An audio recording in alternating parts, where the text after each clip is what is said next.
اور یہ بھی یاد رکھیے کہ صحیح بخاری سے پہلے ان صحف کے علاوہ تابعین تبع تابعین کے دور میں بھی کتابیں لکھی گئیں. دیکھیے کتنا بڑا یہ جھوٹ اور دھوکہ دے رہے ہیں. کچھ نہیں تھا.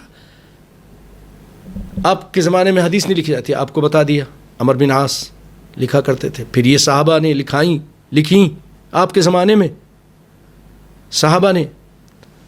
اور پھر اس کے بعد تابعین تبع تابعین نے کتابیں لکھیں.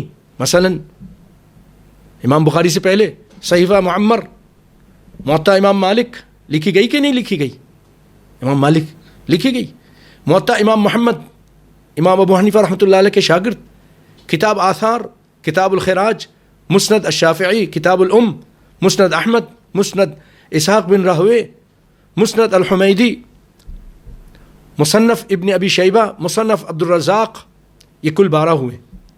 اسی طرح عبداللہ بن مبارک, سیدنا وقیع اور علی بن مدینی, ان کی کتب بھی ہیں 12 اور 3. یہ 3 کبار علماء, عبداللہ بن مبارک, سیدنا وقیع اور علی بن مدینی, تو ان کی کتابوں کو کل 15 کتابیں سیدنا امام بخاری سے پہلے, بخاری لکھنے سے پہلے لکھی جا چکی تھیں.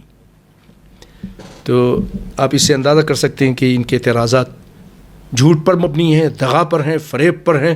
اللہ کے لیے اپنی آنکھیں کھولیے, اور ایسے لوگ جو اس طرح کے زہر پھیلا رہے ہیں ان سے دور رہیے, ان سے دور رہیے, ان سے ہر قسم کا بائیکاٹ کیجیے. یہ نبی کے دشمن, نبی کے حدیث کے دشمن, یہ حقیقت میں قرآن کے دشمن.